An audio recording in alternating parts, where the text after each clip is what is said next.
Eu tenho uma memória muito difusa antes do 25 de Abril. Eu tinha 11 anos, quando se deu o 25 de Abril, frequentava o ciclo preparatório, e a memória que eu tenho é dos meus pais serem aquilo que eu posso chamar uns antipatizantes do regime fascista. Ou seja, eles não tinham uma atividade política, e a memória que eu tenho é dos cuidados da minha mãe para que aquilo que ouvia o meu pai dizer em casa, quando comentava os noticiários e criticava o governo, que não repetisse isso lá fora, porque era perigoso fazê-lo. E só me apercebi, de facto, da gravidade disto, porque isso para mim funcionava um pouco como criança, que era como a ordem natural das coisas, e portanto era proibido falar política na rua. E apercebi-me quando foi do 25 de Abril. E, portanto, eu creio que quando se dá o dia 25 de Abril, apercebi-me de que a vida tinha mudado completamente. E que apercebi-me que havia um regime fascista, que havia uma ditadura que nos oprimia. E acho muito interessante uma imagem que ouvi um amigo meu, que foi dizer que apercebemos que a vida era a cores, e que antes vivíamos a preto e branco. E eu acho essa figura muito, muito interessante, porque de facto eu posso dizer que, de certa forma, uma outra vida começou a partir do dia 25 de Abril de 74 e apercebemos do que era a vida antes. O meu pai era sócio de uma pequena loja de roupa onde trabalhava, portanto ele era o sócio-gerente, portanto era ele que tomava conta da loja, que ficava na rua de Entre Campos, ou seja, em Lisboa, muito perto da antiga Feira Popular, e foi quando eu nasci ele já tinha essa loja e, portanto, até ao final da sua vida ativa foi esse, portanto, era um pequeno comerciante. A minha mãe era empregada de escritório desde muito jovem, numa casa que era a Casa Varela, que era uma casa de referência de artigos de belas artes, que existia na esquina, também em Lisboa, junto ao Príncipe Real, na esquina entre a Rua Dom Pedro V e a Rua da Rosa, portanto era na entrada do Bairro Alto. Era uma casa muito antiga, casa centenária, muito prestigiada, muito frequentada por pintores, por artistas plásticos, e foi aí que a minha mãe trabalhou até se reformar. Portanto, quando ela se reformou, a casa ainda existia, e só muito recentemente é que, dada a turistificação que invadiu a cidade de Lisboa, aquilo que era uma loja de referência em materiais de belas artes tornou-se um estabelecimento de tapas e um bar. É um sinal dos tempos que infelizmente se vive na cidade. Eu não trabalhei na loja do meu pai, eu trabalhei quando terminei o ensino secundário. Quando terminei o ensino secundário, tinha sido criada uma figura bizarra chamada ano propedêutico. Tínhamos que ter o nosso próprio horário, cada um tinha que ter as 2 disciplinas nucleares do curso a que pretendesse aceder, e nesse período, como aquilo era uma coisa desmotivadora, porque nós estudávamos através de uns textos de apoio que eram vendidos, havia pontos de venda do Ministério da Educação, dos textos de apoio, e, portanto, eu comecei a perceber que as aulas que nos eram debitadas no ensino à distância eram praticamente transcritas nos textos de apoio. E então arranjei um emprego. Portanto, o que eu fazia era colocar rótulos, colocar caricas em frascos que se fechavam com carica, era colar rótulos em latas de tinta, coisas assim. Mas fiquei a saber o que era entrar às 8 e sair às 6. Portanto, fiquei a saber o que era ter uma atividade laboral e o que isso implica. Portanto, foi assim um contacto durante cerca de um ano com o mundo do trabalho, que me fez muito bem, e depois entrei para a faculdade. Não tinha uma nota muito baixa, também não tinha uma nota excepcionalmente alta, mas entrei com facilidade na Faculdade de Direito de Lisboa em primeira opção. Tenho uma ideia de não ter ido à escola, portanto houve um aviso familiar, uma prima minha muito atenta às coisas e que se levantava muito cedo e que se apercebeu dos comunicados e, portanto, que havia movimentações e, portanto, avisou que era melhor os miúdos não ir à escola, portanto não fui. Entretanto, o meu pai, que tinha ido trabalhar, foi para a rua, portanto o meu pai, quando voltou, já tinha acontecido o 25 de Abril. Não é? E apercebi-me depois, lembro-me da Junta de Salvação Nacional ter aparecido na noite de 25 para 26 de Abril, a proclamar a vitória do 25 de Abril, e a partir daí não perdi mais o rumo dos acontecimentos e, portanto, assisti avidamente a tudo aquilo que se passava com muito interesse e envolvi-me logo após o regresso à escola. Portanto, eu estava no ciclo preparatório. No ciclo preparatório ainda houve alguma movimentação, porque houve jovens do ensino secundário que foram à escola preparatória procurar explicar aos mais pequenos o que é que se estava a passar. E depois, no final desse verão, entrei no ensino secundário. E aí participei em tudo, ou seja, éramos mais jovens, claro, mas assisti ao que se estava a passar, assisti às reuniões gerais de alunos. A primeira reunião em que eu participei da UEC e que marcou a minha adesão à UEC foi, se a memória não me falha, em fevereiro de 75. Mas só me deram um cartão da UEC aos 14 anos, coisa que me deixava um pouco irritado, porque achavam que eu com 12 anos era jovem demais para ter um cartão da UEC. E, portanto, o meu primeiro cartão só apareceu aos 14 anos, com grande alegria minha. O que me orgulha mais como professor, eu, durante cerca de 20 anos, consegui conciliar a atividade, o cumprimento dos meus deveres enquanto parlamentar com alguma atividade enquanto professor, em horas por vezes um pouco incómodas, designadamente ou às 8 da manhã, dado que os trabalhos parlamentares normalmente começam às 10, o que me permitia ter uma aula entre as 8 e as 9 e meia da manhã, ou então nos cursos noturnos. Aquilo com que me congratulo é quando encontro os meus antigos alunos que me cumprimentam, e tem-me acontecido com alguma frequência, familiares de antigos alunos que me vêm dizer que o meu filho foi seu aluno e gostou muito de si, e isso é muito gratificante. No trabalho de 35 anos como deputado tenho alguns motivos de orgulho. Passei por várias fases da vida política nacional. Claro que houve momentos em que, em maiorias absolutas de direita, e não apenas, houve períodos de maiorias absolutas em que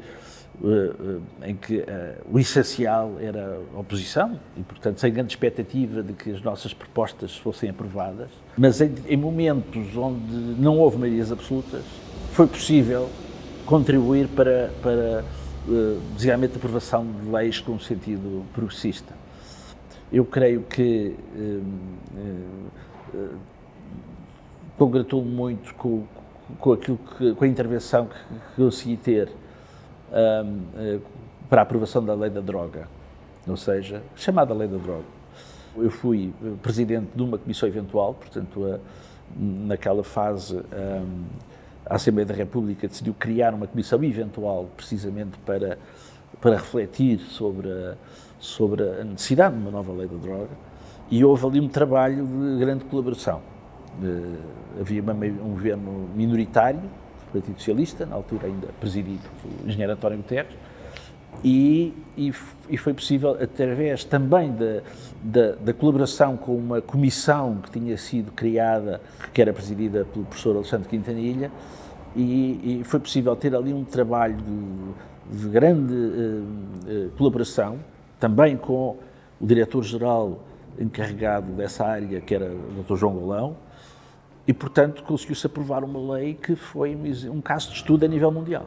Teve consequências positivas relativamente à diminuição do consumo de droga em Portugal, e foi estudada em muitos países, não é? Inclusivamente o conhecido filme do cineasta Michael Moore, que vem a Portugal para dar conta dos efeitos positivos desta lei da droga. E eu congratulo-me muito quando me pedem às vezes um exemplo de algo que tenha feito enquanto deputado e que me possa orgulhar. Eu costumo dar este exemplo da lei da droga. Depois, creio que houve outros. Eu creio que a luta que se travou no plano parlamentar pela despenalização da interrupção voluntária da gravidez foi muito exaltante, não é? Passámos por momentos em que por muito pouco não foi possível conseguir essa despenalização, mas essa luta foi muito prolongada, mas acabou por produzir efeitos, e foi também um momento muito importante, um momento em que se aprovou a lei da interrupção voluntária da gravidez, da despenalização da interrupção voluntária da gravidez, e eu gostaria muito de evocar a memória da deputada Odete Santos, que teve uma importância decisiva da sua intervenção nessa matéria. E, portanto, houve depois momentos também muito relevantes, quando, em 2015, na sequência de ter sido roubado o governo da Troika, portanto, o governo PSD-CDS de Pedro Passos Coelho, que foi possível reverter várias das medidas mais lesivas que tinham sido decididas no tempo da Troika, designadamente a reposição dos férias de Natal, a reposição de feriados, apesar de se ter ficado aquém daquilo que teria sido possível fazer, mas creio que foi um momento em que houve progressos, de facto, para o povo português, e também me congratulo pela atividade que no meu grupo parlamentar desenvolvemos nesse sentido.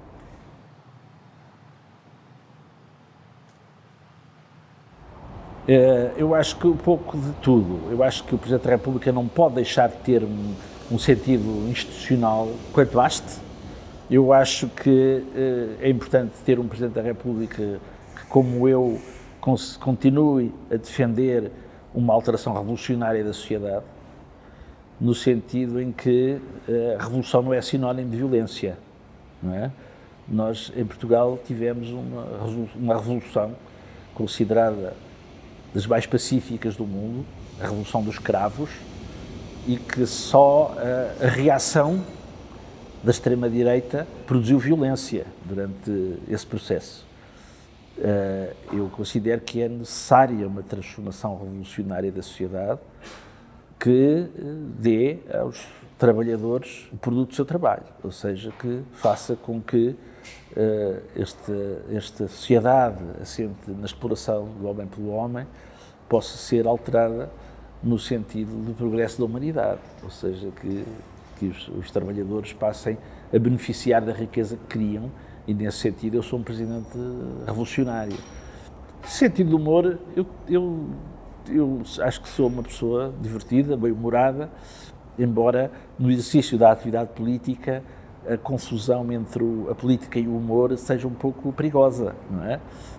Já porque nem todos percebem quando é que nós estamos a querer ser irónicos, de forma que eu procuro sempre que o meu sentido de humor se produza mais na esfera privada do que propriamente na esfera pública, embora por vezes a tentação é grande, a tentação é grande, mas enfim, procuro sempre não confundir as coisas. Isso, creio que, enfim, para quem me conhece sabe que eu sou uma pessoa divertida. Provavelmente quem só conhece a esfera pública pode não ter essa ideia, mas isso, enfim, são contingências, são especificidades de quem intervém na esfera pública, nem sempre pode dar largas à sua forma de estar em privado. O 25 de novembro marcou, de facto, uma viragem no processo revolucionário, e é preciso dizer claramente que a democracia portuguesa foi conquistada em 25 de abril de 1974 e que o processo que seguiu, com uma enorme participação popular e que conseguiu conquistas que ainda hoje subsistem na democracia portuguesa, foi o resultado do 25 de abril e desse processo revolucionário que é hoje tão caluniado pelas forças reacionárias. Portanto, há uma tentativa de denegrir a importância que teve o processo democrático que seguiu ao 25 de abril, com conquistas históricas do nosso povo, não só a conquista das liberdades públicas, mas também profundas transformações económicas, sociais e culturais que se deram, que foram revertidas não propriamente no 25 de novembro, mas através de um processo contra-revolucionário que se iniciou e que se prolongou durante décadas e, de certa forma, continua em determinados aspectos, e que há uma tentativa de denegrir, não é, aquilo que foram as conquistas populares resultantes do 25 de abril. E é esse o objetivo daqueles que 50 anos depois querem atribuir às comemorações do 25 de novembro uma importância e uma solenidade comparável à do 25 de Abril. Por outro lado, uma reação ao colossal impacto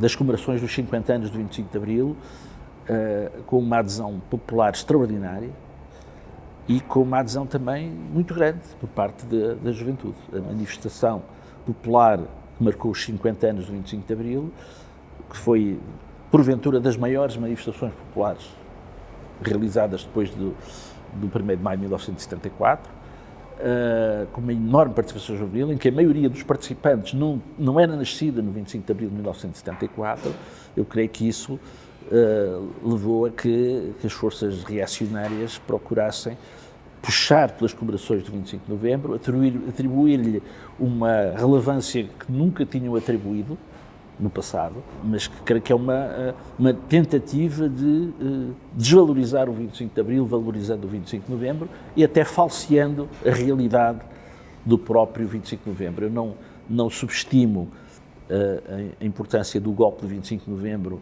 na alteração do rumo daquilo que era o processo revolucionário, e essa alteração é significativa, mas creio que há, obviamente, uma falsificação do significado, quer daquilo que aconteceu exatamente a 25 de novembro e do seu significado posterior.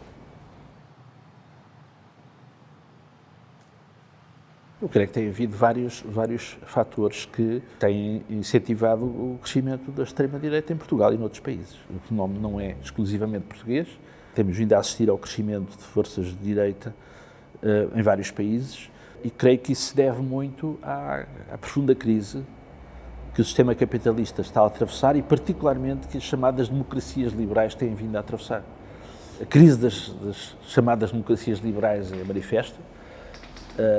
O neoliberalismo que se tem vindo a impor desde os anos 80 e que se acentuou mais recentemente, depois da crise de 2008, que começou em 2008, e depois mais tarde com a pandemia, eu creio que houve uma degradação das condições de vida das pessoas e esta falta de perspectivas, este crescimento da insatisfação de amplas camadas, associado a uma intervenção muito forte das forças mais reacionárias por via de novas plataformas de comunicação, designadamente de novas redes sociais, designadamente da difusão massiva de notícias falsas, também a uma radicalização da comunicação social dominante, no sentido reacionário. Eu creio que há um conjunto de fatores que faz com que o poder económico dominante jogue a cartada da extrema-direita. Evidentemente que os grandes grupos económicos, enfim, o poder económico, perante a falência do modelo político em que apostou, que foi a democracia liberal, procura impedir que se formem alternativas de sentido progressista.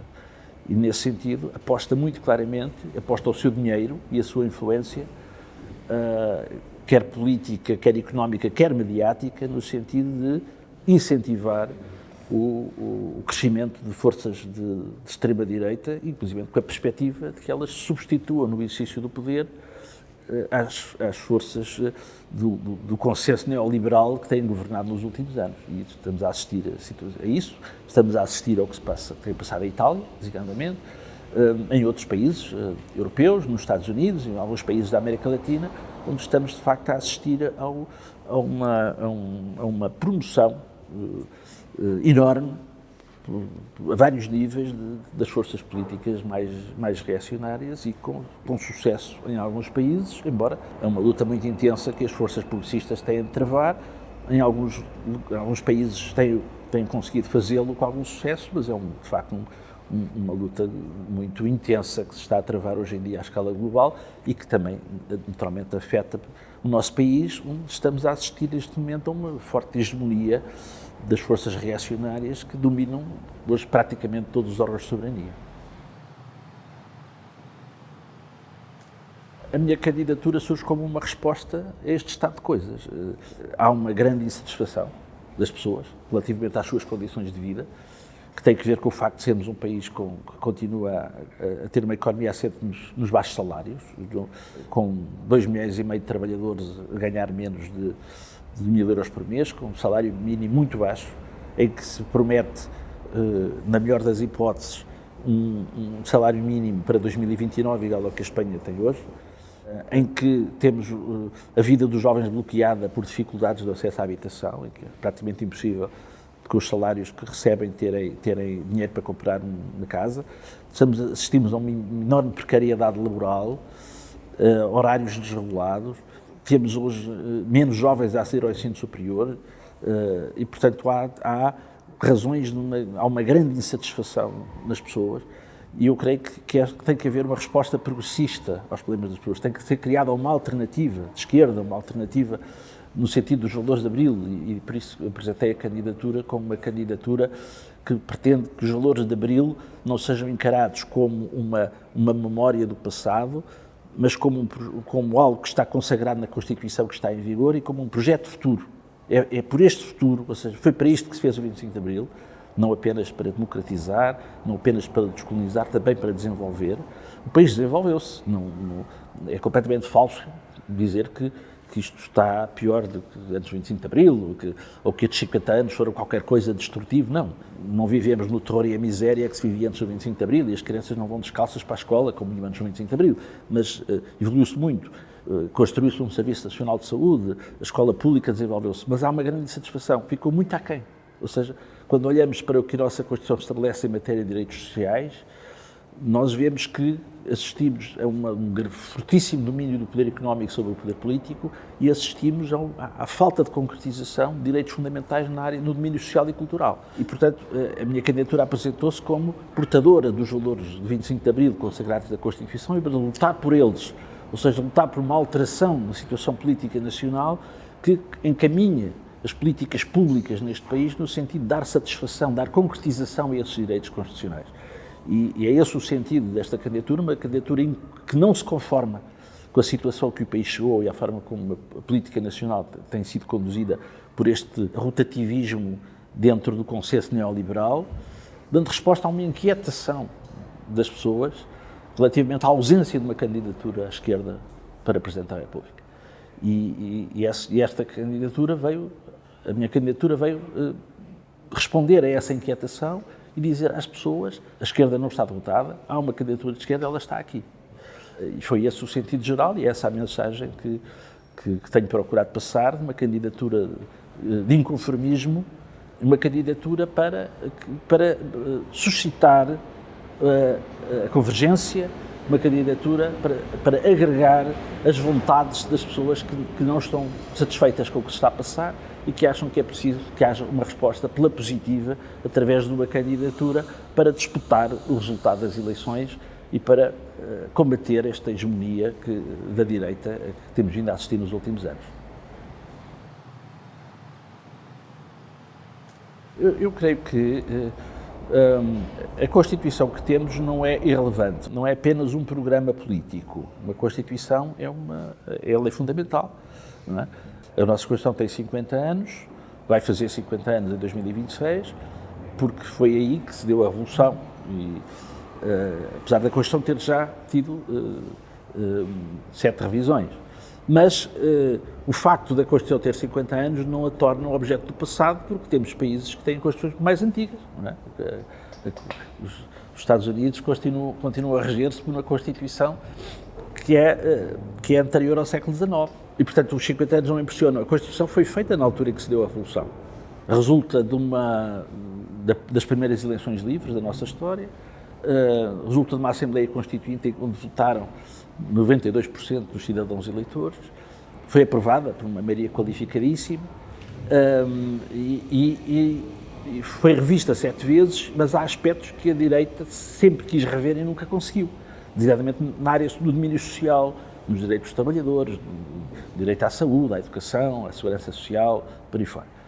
E, portanto, é um instrumento jurídico que está em vigor e que tem permitido, aliás, com base na Constituição, que, por exemplo, tivesse sido declarada a inconstitucionalidade dos cortes de subsídios de férias e de Natal que tinham sido decretados pelo governo PSD e CDS durante a Troika. Ainda recentemente foi por via da Constituição, que foram declaradas inconstitucionais várias normas da lei de estrangeiros que o PSD, CDS e Chega aprovaram recentemente, e, portanto, a Constituição é um instrumento jurídico, não é? Que pode e deve ser invocado no presente, não é um documento político do passado. E depois creio que contém, na parte social, aquilo que a direita não conseguiu rever, um projeto que deve ser afirmado no presente e que se deve projetar no futuro. Ou seja, eu creio que a solução para o Serviço Nacional de Saúde não está em rever a Constituição e tirá-lo de lá, porque ele, como funciona mal, é irrelevante estar na Constituição. Não. Vamos ver, a Constituição, tal qual qualquer lei, não se aplica por si. Não é? Nós costumamos dizer que o papel aguenta tudo. Podemos fazer a melhor das leis. Mas se não houver mecanismos que a concretizem, ela não se torna efetiva. E é isso que se está a passar com a Constituição, como aliás se passa com várias leis que nós dizemos, bom, nós temos leis muito boas em matéria de ambiente, em matéria de património cultural, mas depois, não havendo uma regulamentação, não havendo um poder político que a leve por diante, não se concretiza. Ou seja, para que os direitos sociais consagrados da Constituição se tornem efetivos, é preciso várias coisas. Primeiro, é preciso que haja uma maioria na Assembleia da República determinada em prosseguir, aprovar legislação conforme a Constituição. É preciso que haja um governo determinado em pôr em prática políticas públicas que vão no sentido do cumprimento da Constituição. É preciso um Presidente da República que honre o seu juramento de cumprir e fazer cumprir a Constituição na medida das suas competências. É preciso também tribunais.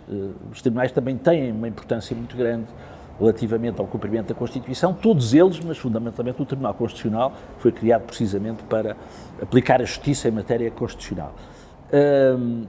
Ora bem, é preciso tudo isto, não é? Claro que nestas eleições presidenciais não está tudo em causa, ou seja, nós não vamos escolher um novo governo, não vamos escolher uma nova maioria parlamentar, não vamos determinar a composição do Tribunal Constitucional, mas podemos determinar quem é que vai ser o Presidente da República. E não é irrelevante haver um Presidente da República que se identifique, de facto, com a Constituição na sua plenitude, não apenas no que se refere ao funcionamento dos órgãos, mas, que é importante, claro, mas também em fazer o que estiver ao seu alcance, através do exercício concreto das suas competências, para a prossecução de políticas que venham de acordo àquele projeto social para que se fez o 25 de Abril.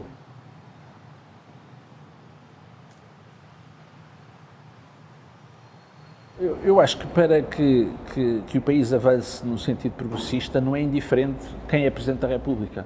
Quer dizer, é evidente que o Presidente da República não determina tudo. Dizemos muitas vezes, e é verdade, ele não se pode substituir ao Governo, não é ele que governa o país, mas não é irrelevante que haja um Presidente da República que esteja vigilante relativamente ao cumprimento da Constituição. Que quando, perante normas aprovadas pelo Governo ou pelo Parlamento que violem a Constituição, que não faça nada, ou seja, que não suscite junto do Tribunal Constitucional a fiscalização da constitucionalidade. Eu acho que devemos ter o Presidente da República determinado em fazê-lo. Ele tem a sua palavra, tem a sua influência política. O que ele pode fazer, ele não pode pôr em prática as políticas que o Governo não põe em prática, não é? Mas pode ter uma intervenção, de certa maneira, corretiva, ou seja, no sentido de, através das mensagens que dirige à Assembleia da República, eventualmente acompanhando um veto de legislação que considere negativa, que considere que seja um retrocesso social. Nós temos um Presidente da República que tem uma legitimidade própria e uma legitimidade muito forte, porque é um único órgão unipessoal que é eleito diretamente, por sufrágio direto e universal, único órgão unipessoal, e que é eleito necessariamente por uma maioria absoluta dos votantes. Não é? Isto dá-lhe uma legitimidade, não é? Muito própria. A palavra do Presidente da República não é irrelevante. Quando se dirige à Assembleia da República, no sentido de que, considerando que a Assembleia da República aprovou um diploma que não vai de encontro à resolução dos problemas, designadamente em matéria de direito à habitação, ou seja, se é aprovada uma lei sobre arrendamento, não é? Que dificulta o acesso das pessoas à habitação, que não garante uma estabilidade mínima do arrendamento, que não regula os aumentos das rendas de casa, portanto, que dificulta objetivamente o acesso das pessoas à habitação e que agrava os problemas agrava a crise da habitação que o nosso país atravessa, o Presidente da República deve atravessar-se, ou seja, deve exercer os seus poderes perante a Assembleia da República, mesmo sabendo que a Assembleia da República, no fim, até pode prevalecer. Mas eu creio que a intervenção do Presidente da República deve ser feita. E estou convicto de que, pela legitimidade que o Presidente da República tem junto do povo português, a sua intervenção será suficientemente marcante para que haja uma alteração dessas políticas. Sendo certo que, evidentemente, que o papel que o Presidente da República possa ter também terá certamente um efeito relativamente a outras eleições que tenham lugar no futuro, relativamente a outros órgãos de soberania. Ou seja, eu creio que é importante, perante a prossecução de políticas contrárias aos interesses dos trabalhadores, do povo português, no acesso à habitação, no acesso à saúde, o exemplo que o Presidente da República dê através da sua intervenção pode contribuir para que, designadamente em eleições legislativas, os eleitores se encaminhem, de facto, para reforçar forças políticas que defendam alterações no sentido progressista, no sentido, enfim, apontado também pela própria intervenção do Presidente da República. Eu creio que o Presidente da República pode ser um elemento fundamental para ajudar à construção de uma alternativa política no sentido progressista, no sentido, de facto, de dar cumprimento à Constituição.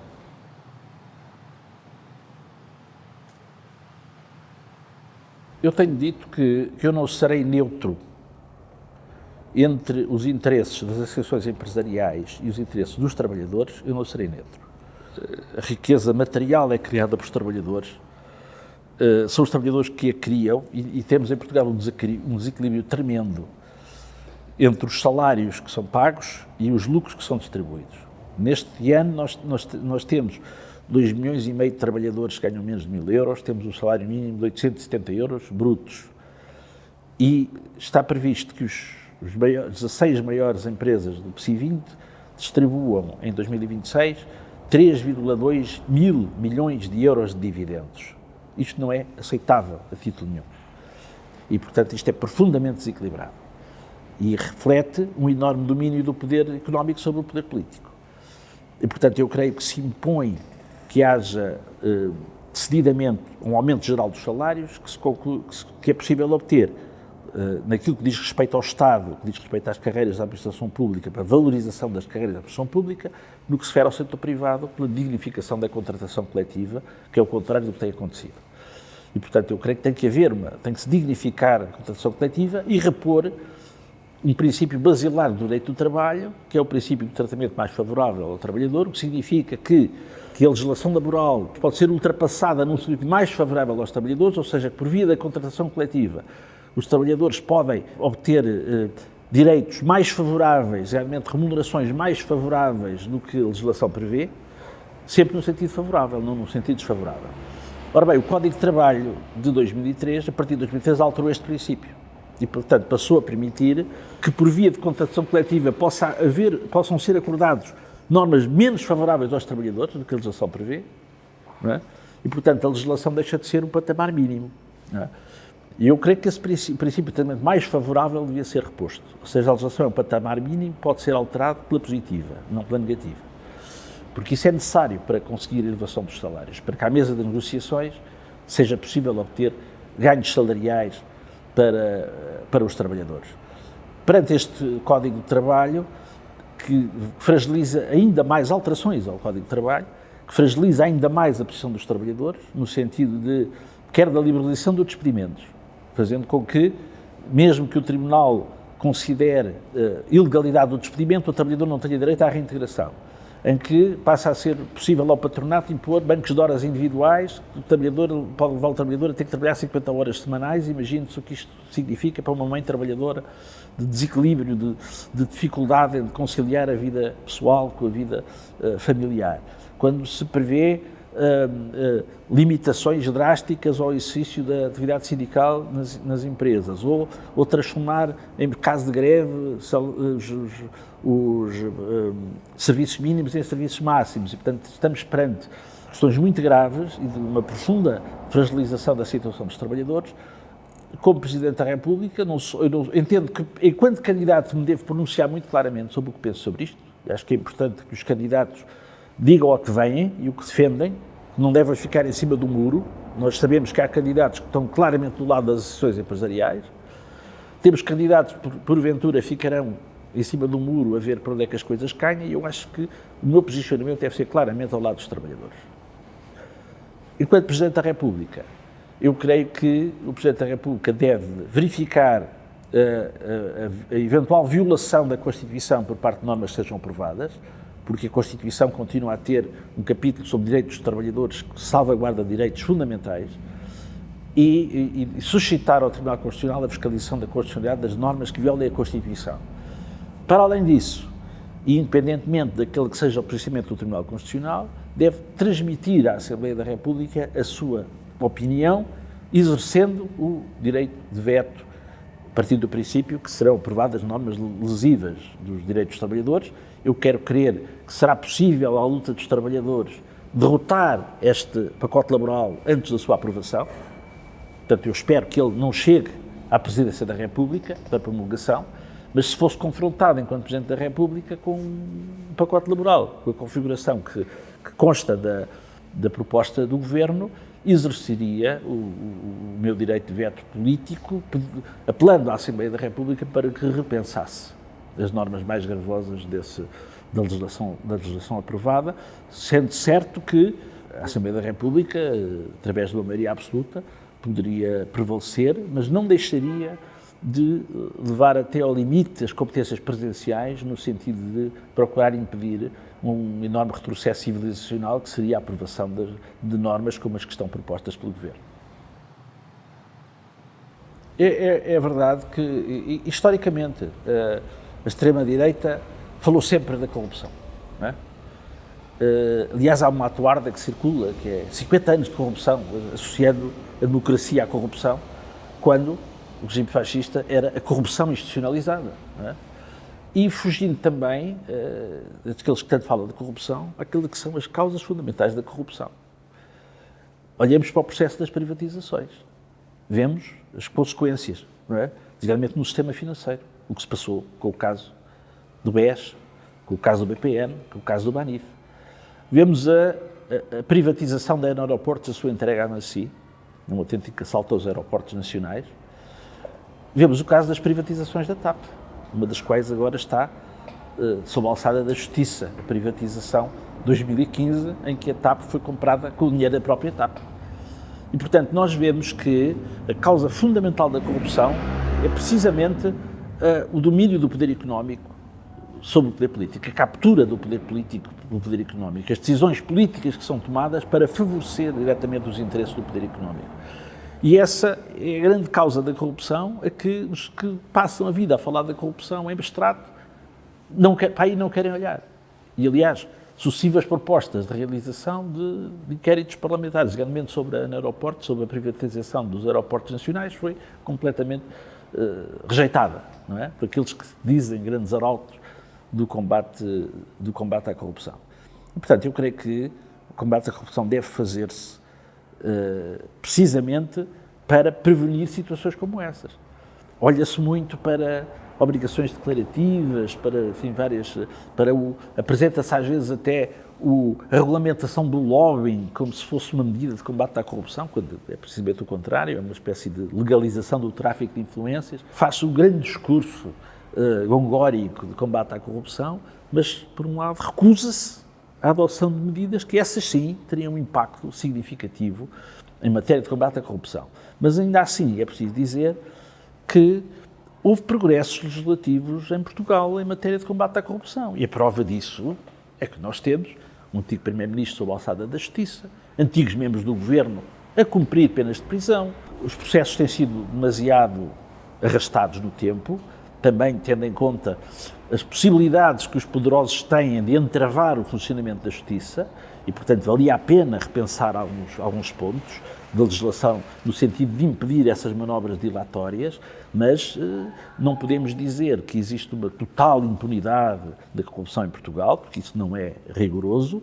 Agora, é preciso olhar para as causas reais da corrupção e não ter um discurso em abstrato, no sentido de querer associar a corrupção à democracia, porque isso é completamente falso.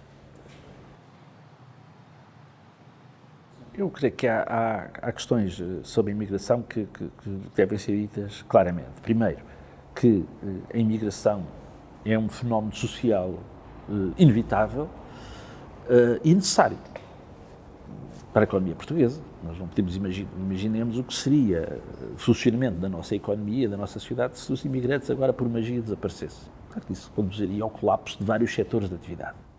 Agora, a imigração deve ser regulada, até porque essa é a forma de combater a imigração ilegal. Porque se a imigração em si é um bem, a imigração ilegal é um mal. E é um mal para todos. É um mal para os próprios imigrantes, que são explorados, ficam numa situação de vulnerabilidade social enorme, e para a sociedade portuguesa no seu conjunto, porque a imigração ilegal, levando os trabalhadores imigrantes a aceitar condições de trabalho inaceitáveis, também contribui para a baixa dos salários, contribui para a negativa no seu conjunto, para o conjunto da sociedade portuguesa. E, portanto, nós precisamos de ter uma imigração regulada, o que significa o combate às redes de tráfico de seres humanos para exploração laboral, e aí a dotação de meios da Polícia Judiciária para esse efeito é fundamental. Criar condições para que os imigrantes que querem trabalhar em Portugal e que estão a trabalhar em Portugal o possam fazer em condições legais, com respeito dos seus direitos pessoais e familiares. E nesse sentido, as alterações que foram feitas recentemente, dificultando o reagrupamento familiar, vão no sentido contrário àquilo que seria desejável. Nós queremos a integração dos imigrantes na sociedade portuguesa e terem com eles os seus familiares é fundamental para essa integração. E aquilo que se fez foi o contrário. E o meu receio é que este discurso, não é, que tem sido feito pela direita relativamente à imigração, de ataque aos próprios imigrantes, e muitas vezes até com um discurso de ódio contra os imigrantes, tenha um efeito contrário àquilo que diz pretender e possa contribuir para o crescimento da imigração ilegal. Eu creio que essa é uma preocupação que tenho e que deveria ser evitada. O que a Constituição Portuguesa e a lei determinam é que haja uma igualdade de direitos entre cidadãos nacionais e não nacionais, salvo aquilo que a Constituição reserva exclusivamente para os nacionais, que é o acesso aos órgãos de soberania e à carreira militar e à carreira diplomática. Em tudo mais, há um princípio constitucional da igualdade que determina uma igualdade de direitos entre nacionais e não nacionais residentes em Portugal, designadamente em matéria de acesso à educação, à saúde e a nível salarial e de direitos laborais. E, portanto, eu creio que esse ponto é um ponto essencial e que não pode ser esquecido.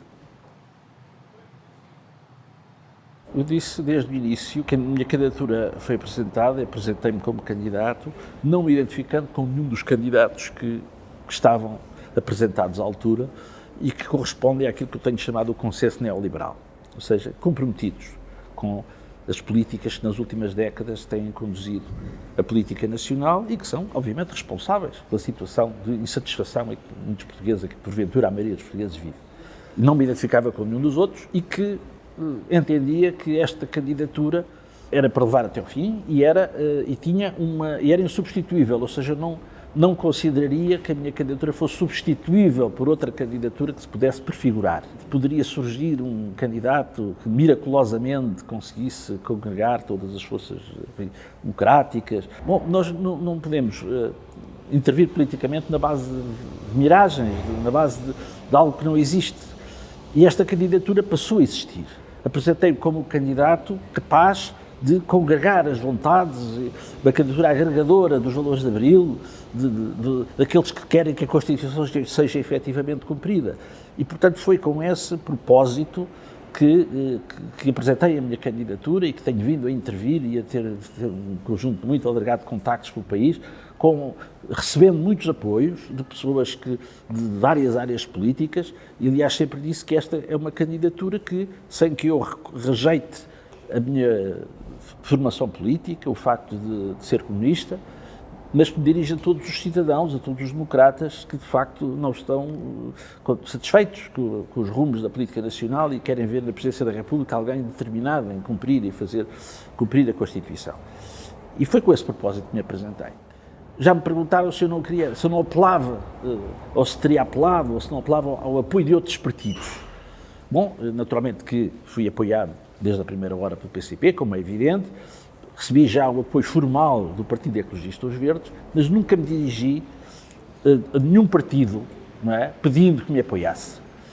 Obviamente que cada partido político assume as responsabilidades que quiser assumir e as suas posições com toda a legitimidade e, portanto, nunca me dirigi aos partidos, dirigi-me aos cidadãos, dizendo sempre que cada cidadão é dono do seu voto, independentemente do sentido de voto que teve em eleições anteriores, presidenciais, legislativas, autárquicas, enfim, para o Parlamento Europeu, o que for. Portanto, sendo este o propósito da candidatura, entendi que estava em condições, até porque tem sido a minha vida política, em que fui, durante muitos anos, deputado à Assembleia da República, defendendo as posições do partido pelo qual foi eleito, mas também exercendo cargos no âmbito da Assembleia da República que exigem independência e isenção. E fui durante 12 anos vice-presidente e nunca fui criticado por nenhuma força política por falta de isenção no exercício dessas funções. E sei isso, e portanto sei como é que nos termos constitucionais um Presidente da República deve intervir, conhece os limites dos seus poderes, mas também conhece as suas possibilidades de intervenção.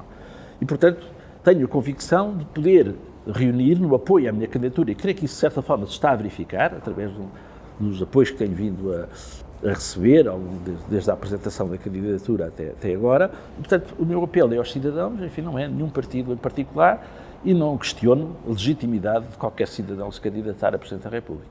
Porque são os eleitores que vão ter que decidir e cada eleitor decide o seu voto. A minha intervenção política nunca foi feita a pensar em sondagens. Eu tenho dito que não estou na política de calculadora na mão. Isso de andar de calculadora na mão era uma prática muito comum no futebol português, em que andávamos todos de calculadora para saber as possibilidades que a seleção tinha de se qualificar para os campeonatos da Europa ou do mundo, mas isso também já não é bem assim, não é? Mas na política nunca andei de calculadora na mão. E creio que aquilo que se exige a quem intervém na política é que dê provas de seriedade das suas convicções, que tenha uma intervenção política coerente entre as palavras e os atos, que se notabilize pela seriedade dos seus propósitos, independentemente do apoio que possa ter em determinado momento. Não é? Prefiro perder votos dizendo a verdade do que ganhar votos mentindo. Não é? Mas não estou cá para perder votos, ou seja, eu creio que devemos ter uma intervenção política pautada pela seriedade, pelo rigor, pela verdade e ter a consciência tranquila da justeza das posições que defendemos. E não me deixa afetar por sondagens, sejam melhores ou piores, porque sondagens são exercícios virtuais, que normalmente até falham muito. Portanto, eu creio que a única sondagem é no dia das eleições, porque são feitas em função de eleitores reais que acabaram de votar. Mas mesmo assim, às vezes também podem falhar um bocadinho. Agora, sondagens pré-eleitorais, para além delas terem uma grande diversidade, não é? Haver sondagens, como se costuma dizer, praticamente para todos os gostos, mas eu creio que andaríamos muito mal se condicionarmos os nossos sentidos de voto em função de supostos resultados que resultam de sondagens e, portanto, não perderei muito tempo a comentar sondagens. A direção da política externa é uma competência governamental. A integração de Portugal em organizações internacionais passa necessariamente por uma decisão da Assembleia da República. A vinculação de Portugal a tratados internacionais exige o comprometimento dos 3 órgãos de soberania. Portanto, o Governo assina os tratados, a Assembleia da República procede à sua aprovação para ratificação e o Presidente da República procede à ratificação final. Portanto, há o envolvimento dos 3 órgãos de soberania. Sendo que a direção da política externa compete ao Governo, embora o Presidente da República tenha uma função de representação, mas faz pouco sentido que seja o Presidente da República a defender junto do Governo, não é, e da Assembleia da República que Portugal deve sair de organizações internacionais a que faz parte. E, portanto, não tenciono fazer isso, embora, no que se refere particularmente à NATO, a Constituição da República preconiza que o Estado português defenda a dissolução dos blocos político-militares. Na altura que foi aprovado havia 2 blocos político-militares, agora há só um, por maioria de razão, faria sentido que o Estado português defendesse no plano internacional a extinção do bloco político-militar, onde se insere. Mas eu creio que não faz parte do meu programa, como Presidente da República, ir para a Presidência da República defender que Portugal deve abandonar organizações internacionais a que pertence. Creio é que deve ter uma voz própria junto dessas organizações internacionais. Isto é válido para aquelas mais relevantes, que são as Nações Unidas, a União Europeia e a NATO. O Estado português deve ter uma voz própria nessas organizações e deve orientar a política externa portuguesa de acordo com os interesses nacionais e não com os interesses que nos sejam impostos ou determinados por potências que pertencem a estas organizações. Eu quero isto dizer que eu acho que, por exemplo, em matéria de defesa nacional e dos investimentos para a defesa nacional, devemos fazê-los por forma a equipar as Forças Armadas para cumprir as suas missões constitucionais. E há missões constitucionais, a defesa do território nacional e, designadamente, da vasta área marítima sob a nossa responsabilidade, o que implica um investimento, designadamente na Marinha, não é? Dotação com os meios necessários para tendo em conta até a vastidão da área marítima que resulta, de facto, de sermos um país insular, com duas regiões autónomas no meio do Atlântico. Essa deve ser a nossa prioridade e, já agora, dotar as nossas Forças Armadas de recursos humanos qualificados e com um estatuto remuneratório compensador que faça com que os jovens se possam sentir atraídos por servir o país nas Forças Armadas, coisa que nos últimos anos tem havido uma enorme dificuldade em recrutar jovens para as Forças Armadas portuguesas e, designadamente, um ramo como o Exército está tremendamente depauperado em matéria dos seus efetivos. Não devemos fazer investimentos porque os norte-americanos querem vender armas, porque a União Europeia entende que os países da União Europeia se devem militarizar, ou seja, não deve ser esse o nosso objetivo, ou seja, não devemos ter uma postura subserviente relativamente aos países que dominam estas organizações internacionais e aos seus objetivos, mas devemos ter uma nossa voz própria nessas organizações e conduzir a política nacional em função daquilo que são os nossos interesses. Eu creio que, no âmbito da União Europeia, não devemos deixar de questionar decisões tomadas no âmbito da União Europeia que condicionam muito o desenvolvimento do país e da nossa economia. Não devemos ter uma postura subserviente do género de considerar que tudo aquilo que vem da União Europeia, enfim, é necessariamente bom e deve ser seguido, quando a vida tem demonstrado o contrário, muitas vezes. E, portanto, eu creio que não defendo o abandono das organizações internacionais, mas defendo uma voz própria e soberana junto a essas organizações internacionais. Eu acho que é não alinhar nessa corrida aos armamentos. Eu acho que nós devemos defender uma arquitetura de segurança na Europa que impeça qualquer deriva no sentido da militarização dos países da União Europeia. E creio que essa arquitetura é possível. Não é? Eu creio que temos que encontrar uma forma de os vários países europeus poderem conviver em segurança. Agora, isso é incompatível com os objetivos do complexo militar industrial que enriquece à custa das guerras. O nosso posicionamento no plano internacional deve ser no sentido de valorizar a diplomacia, de valorizar acordos que garantam a segurança de todos e com a consciência de que a segurança de uns não se faz à custa da insegurança de outros. Eu creio que Portugal deve, no fundo, ser fiel àquilo que a nossa Constituição determina, que é pugnar pela resolução pacífica dos conflitos internacionais e evitando conflitos internacionais pela via da diplomacia.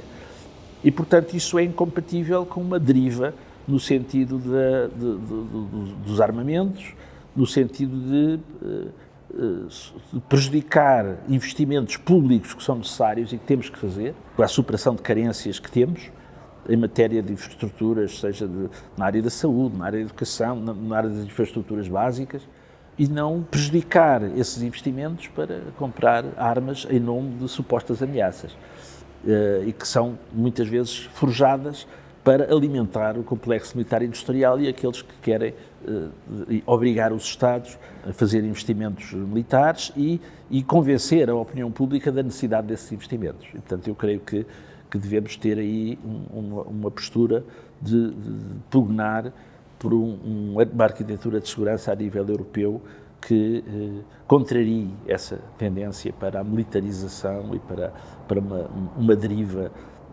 securitária que é perfeitamente indesejável e que, do meu ponto de vista, não faz sentido. Só há duas formas de acabar uma guerra. Uma guerra só acaba de duas maneiras. Ou com uma capitulação militar de uma das partes, ou à mesa das negociações. A guerra da Ucrânia nunca devia ter começado. E ela não teria começado se não tivesse violação de acordos que foram feitos. Ou seja, eu creio que esta guerra tem que terminar o mais rápido possível. Mas não somos nós, não é o Presidente da República em Portugal que pode decidir em que termos é que esta guerra vai terminar. Ela vai ter que terminar à mesa das negociações e já deveria ter terminado e tem que terminar o mais rapidamente possível. E eu creio que o Estado português, desde o início, devia ter se empenhado numa solução de paz e não enverdar por um caminho de uma total duplicidade de critérios, em que verificamos que pactuam com o genocídio do povo palestiniano, às mãos de Israel, quando o que se deveria defender em todas as situações era uma solução de paz. Ou seja, uma solução de paz no Médio Oriente que preservasse as vidas do povo da Palestina, que reconhecesse o seu direito à segurança na sua própria pátria, de acordo, aliás, com o que sempre determinaram as resoluções das Nações Unidas e que deveria ter sido a posição de sempre do Estado português, em relação à Ucrânia, defendendo uma solução de paz e de segurança, quer para a Ucrânia, quer para a Rússia.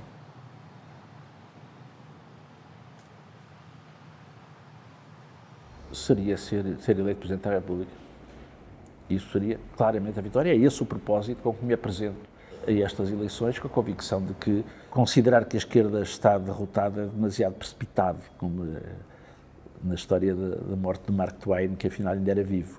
Portanto, é muito precipitado decretar a morte dos valores progressistas, dos valores da esquerda, e eu acho que é possível que o povo português eleja um Presidente da República que esteja fiel aos valores de Abril, que tenha como propósito fazer cumprir a Constituição, que seja uma pessoa progressista, uma pessoa de esquerda. Eu acho que isso está ao alcance do povo português e é com esse objetivo que eu me candidato.